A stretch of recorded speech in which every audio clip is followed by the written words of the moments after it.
मैं पवन कुमार सिंह भागलपुर विश्वविद्यालय शिक्षक संघ भूटा का महासचिव हूँ और तिलका मांझी भागलपुर विश्वविद्यालय की अंगीभूत इकाई एसएसवी कॉलेज कहलगांव में विभागाध्यक्ष के पद से पिछले साल 31 जनवरी को सेवानिवृत्त हुआ। मेरे ऊपर विश्वविद्यालय के शिक्षक संघ की जिम्मेदारी अब भी है, क्योंकि जब तक मैं अपना उत्तराधिकारी नियम पूर्वक विधि पूर्वक चुन न लूं, तब तक मुझे इस दायित्व से मुक्ति नहीं है। अभी हाल में 17, 18 और 19 मार्च को अखिल भारतीय विश्वविद्यालय महाविद्यालय शिक्षक महासंघ यानी AIFUCTO के सम्मेलन में भाग लेने का मौका मिला कुरुक्षेत्र में। उस त्रिदिवसीय सम्मेलन में विचार का मुख्य विषय था राष्ट्रीय शिक्षा नीति 2020 की समीक्षा।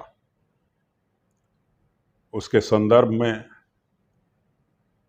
बिहार और पूरे भारत की वर्तमान शिक्षा व्यवस्था की दशा और दिशा पर संपूर्ण देश से आए लगभग 850 शिक्षक नेता प्रतिनिधि ने गंभीर विमर्श किया।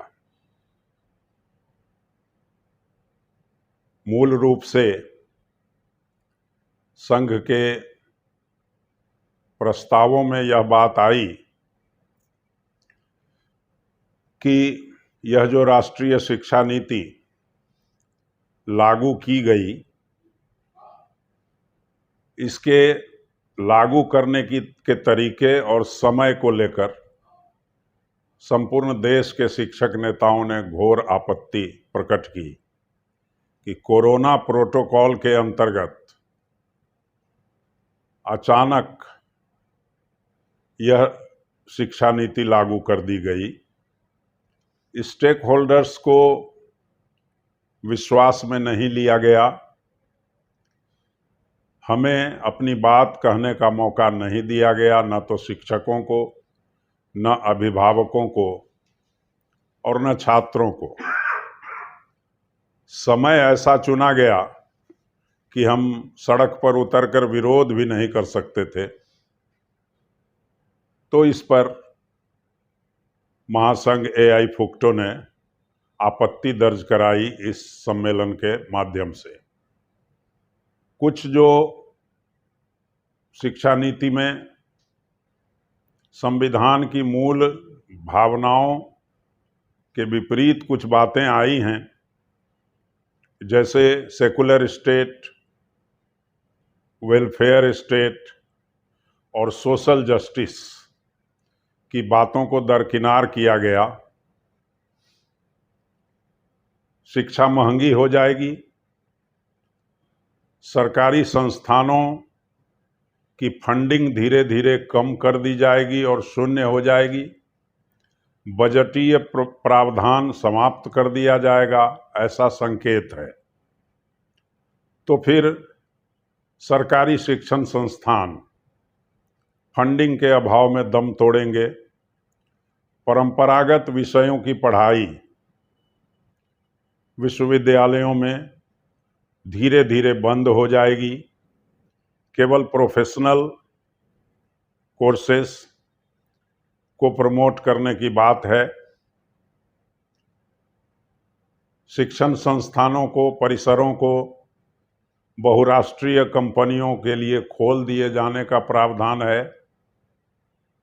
तो जब सरकारी शिक्षण संस्थान जो आज आधारभूत संरचना और मैन पावर की कमियों से जूझ रहे हैं,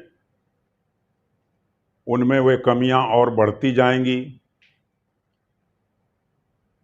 कैंपस में 3 स्टार 5 स्टार होटलों की तरह बहुराष्ट्रीय कंपनियों के शिक्षण संस्थान खुलेंगे, जहां शिक्षा के नाम पर व्यापार होगा और हमारे गरीब गुरबा के बच्चे शिक्षा से वंचित रह जाएंगे। यह गंभीर चिंता का विषय है और इस पर महासंघ ने उन कमियों को रेखांकित करते हुए सम्मेलन में वैकल्पिक राष्ट्रीय शिक्षा नीति तैयार करके सरकार के सामने पेश किया है। आगामी 9 और 10 जून को कोहिमा में हमारी राष्ट्रीय कार्यकारिणी की बैठक है। उस समय तक हमारी वैकल्पिक शिक्षा नीति को यदि सरकार ने महत्व दिया और उसे संशोधन के रूप में शिक्षा नीति में लागू किया तो ठीक है, नहीं तो शिक्षक संघ आंदोलन की राह पर चल पड़ेगा और हम शिक्षक हैं। चक्का जाम, बाजार बंद आदि हमारा कार्यक्रम नहीं होगा। हम घर घर तक जाएंगे, छात्रों और अभिभावकों से मिलेंगे और उन्हें समझाएंगे ताकि यह मुद्दा शिक्षा नीति संबंधी जो गड़बड़ियां हैं, यह 2024 के आम चुनाव का प्रमुख मुद्दा बने। इसमें पुरानी पेंशन योजना भी शामिल है। नई पेंशन योजना के संबंध में न तो सरकार अभी तक स्पष्ट है कि हमारे सदस्यों का नवनियुक्त जो हमारे असिस्टेंट प्रोफेसर्स हैं, उनका जो अंशदान लिया जाता है उसका क्या होगा, कहाँ उसका निवेश किया जाएगा और क्या प्राप्ति होगी, यह असमंजस की स्थिति बनी हुई है। एनपीएस को अभी तक न तो विधाताओं ने समझा है और न भुक्तभोगियों की समझ में यह आ रहा है।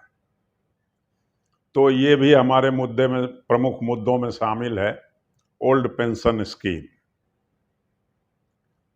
अब बात करूं मैं बिहार के संघ की गतिविधियों की, तो कुरुक्षेत्र के सम्मेलन में एआई फुक्टो के नेतृत्व ने तिलका मांझी भागलपुर विश्वविद्यालय और मुंगेर विश्वविद्यालय के महासचिव और अध्यक्ष को यह जिम्मेदारी सौंपी है कि बिहार में महासंघ फुटाब लगभग निष्क्रिय है और लंबे अरसे से कॉन्फ्रेंस नहीं हुआ और फुटाब का पुनर्गठन नहीं हो पाया। 2007 में हमने अपने ही महाविद्यालय में एसएसवी कॉलेज कहलगांव में फुटाब का सम्मेलन कराया था और उसमें जो पदाधिकारी चुने गए थे वे अभी भी कार्यरत हैं, लेकिन व्यक्तिगत कारणों से या नामालूम कारणों से थोड़ी निष्क्रियता है। नीचे विश्वविद्यालय स्तर पर हमारे शिक्षक संघ क्रियाशील हैं, काम कर रहे हैं अच्छे। ऊपर अखिल भारतीय महासंघ भी बहुत मजबूत है, जिसकी बानगी कुरुक्षेत्र के सम्मेलन में मिली। पर बिहार के मुद्दों को लेकर बिहार के महासंघ फुटाब को जो करना चाहिए उसमें कहीं ना कहीं चूक हो रही है। तो इस चूक को तभी दूर की जा सकती है जब इसका फिर से गठन हो, नए लोग आएं, ज़्यादा ऊर्जावान युवा साथी आगे बढ़ें और हमारा संघ बिहार के स्तर पर मजबूत हो। एक और मुद्दा है इस क्रम में कि किन्हीं किन्हीं विश्वविद्यालयों में, जिसमें मेरा तिलका मांझी भागलपुर विश्वविद्यालय भी शामिल है, 2 संघ कार्यरत हैं। पुराने समय से भूष्टा और भूटा करके 2 संघ वहां रहे। Bhagalpur university service teachers association और भागलपुर यूनिवर्सिटी टीचर्स एसोसिएशन। इसी तरह मैं अभी आया हुआ हूं बीएन मंडल मधेपुरा विश्वविद्यालय, एक सेमिनार और एक पीएचडी का वाइवा था, उसी सिलसिले में मेरा आगमन हुआ। तो यहाँ के संघ से भी मेरी बातचीत होनी है कल सुबह। यहाँ भी बीएन मुस्टा और बीएन मूटा करके 2 संघ है। तो बिहार के स्तर पर फुटाव को मजबूत करने के पहले हम सभी साथियों की यह जिम्मेदारी, जवाबदेही है कि हम अलग अलग 2 संघों को पहले एकीकृत करें। भूटा भागलपुर में आगे बढ़ चुका है और भूष्टा भूटा का बहुत जल्द एकीकरण करने की प्रक्रिया चल रही है। इसकी सहमति केंद्रीय नेतृत्व से भी प्राप्त हुई। यहाँ भी साथियों से कल बातचीत होगी और बीएन मुस्टा और बीएन मूटा को एक करने का प्रयास किया जाएगा। तत्पश्चात हमारे एआई फुक्टो के zonal secretary professor Ashok Kumar Singh ji ने पहल की है कि हमारे महामंत्री फुटाव प्रोफेसर संजय कुमार सिंह जी को इस बात के लिए राजी करें कि हम लोग जल्द ही मई के अंत तक पटने में फुटाव के एग्जीक्यूटिव बॉडी की बैठक करें और कहीं बिहार के किसी विश्वविद्यालय में फुटाव का कॉन्फ्रेंस कराएं और इसका पुनर्गठन करें। मैं युवा साथियों से विशेष रूप से कहना चाहूँगा कि आप आज जिन परिस्थितियों में, जिन सेवा शर्तों के साथ और जिस वेतनमान पर काम कर रहे हैं और सुखी हैं, उसके पीछे शिक्षक संघ के लंबे संघर्ष का इतिहास है। हमारे पूर्व के शिक्षक नेताओं ने जेल जाकर, लाठियां खाकर और लगातार सड़क पर संघर्ष करके हमारे लिए ये सारी सुविधाएं इकट्ठी की हैं। हम उनके कृतज्ञ हैं और हमें याद रखना चाहिए कि आज जो कुशन हमें मिला है, जो सुविधाएं हम भोग रहे हैं, उसके पीछे हमारे पूर्ववर्ती शिक्षक नेताओं का बहुत बड़ा योगदान है। उनके प्रति कृतज्ञता ज्ञापित करते हुए हम सभी युवा साथी संघ को काफ़ी मजबूत करें, क्योंकि आगे आने वाले दिनों में संघ की फिर से बड़ी ज़रूरत आने वाली है, क्योंकि सरकारें चाहे किसी भी दल की हों, धीरे धीरे शिक्षा विरोधी रुख अपनाती जा रही हैं। सरकारों को या सत्ता को कहें कि शिक्षित जनता से कोई वास्ता नहीं है, बल्कि शिक्षित जनता चूंकि सवाल खड़े करती है, इसलिए सत्ता को सवाल खड़े करने वाले लोगों से परहेज होता है। तो शिक्षित ना हो लोग, ऐसी सारी व्यवस्थाएं की जा रही हैं। शिक्षा व्यवस्था के वट वृक्ष के जड़ में मट्ठा ढारने का काम आज की सत्ता कर रही है, चाहे वह पक्ष की हो या विपक्ष की।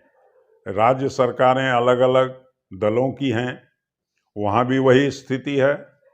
केंद्र सरकार अभी जिस भूमिका में है, जिस राष्ट्रीय शिक्षा नीति को लागू किया गया है, वह कई प्रकार से आपत्तिजनक है।